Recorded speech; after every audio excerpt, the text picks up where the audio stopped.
Hi. I have often spoken of the fact that I have to take a lot of supplements and medications. The thing is, I don't think I've ever really laid it out in a realistic way. And I'll be honest with you, the prescriptions I need and all the pills I have to take on a daily basis just to maintain a life that is not full of irrational fear or panic or stress or depression and hormonal fluctuations because I've had a hysterectomy and because of the fibromyalgia, as well as some things in regards to staying healthy since having a gastric bypass. I wanted to put a picture on it, and that's what I'm going to do here, to show you all the things I have to take every day, just so that I'm not almost paralyzed in pain in this chair that I'm sitting in tears, without all this chemistry of vitamins and natural supplements and prescriptions. I literally I'm like in hell. I mean, not like legitimate hell for those Christian friends of mine out there, but a kind of hell, because you're trapped in a body with an active mind. Okay.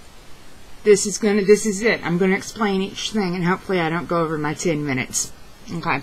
Please excuse the blurry, because I'm not the steadiest person in the world with movement.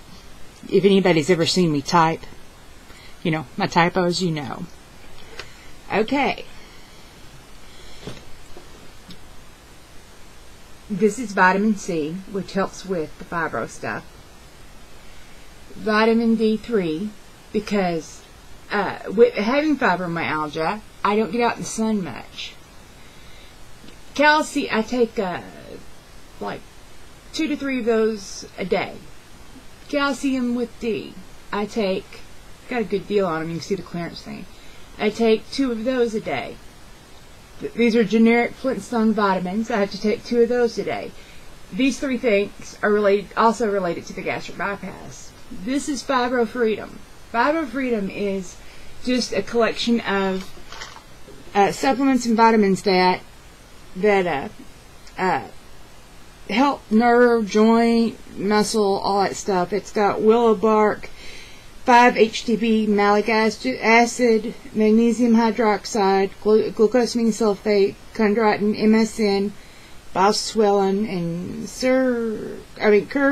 curcumin, or something like that. Okay, they actually help, not in leaps and bounds, but they help. Okay, this is a muscle relaxer right here. I have to take 2 of those at night to go to sleep. This is Lortab. I have to start off my day with 1 to 2 every day just to be able to function, and can take anywhere from 1 more in the rest of the day to 3 more if it's really severe. This is the estrogen, so I don't have mood swings and go nuts.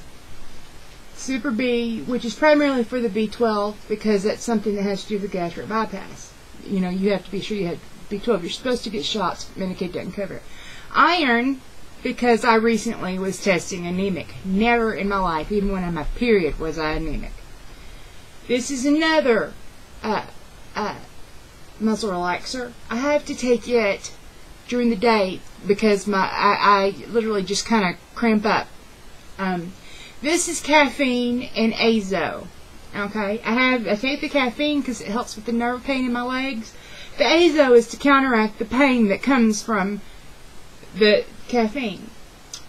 This is both PM and daytime ibuprofen for inflammation, and this is an acid to counteract the ibuprofen. Okay, that's for the inflammation that I have in my joints.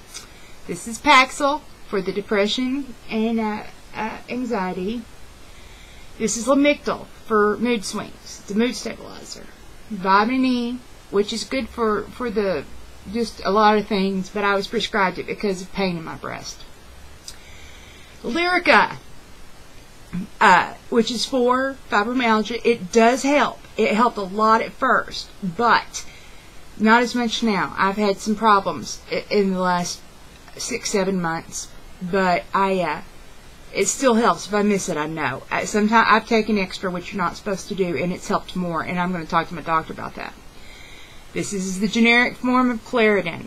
if I do not take this and Benadryl, which is what the pink pills are, at night, I wake up all allergied out. In here is a cranberry supplement and melatonin. I don't see my bottle for my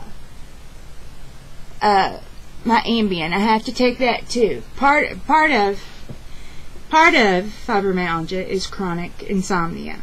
I can go days without sleeping if I don't have anything to help me. So I take the PM ibuprofen, some Benadryl, and either Ambien or melatonin, several melatonin, and 2 muscle relaxers. That might get me 4 or 5 hours of sleep.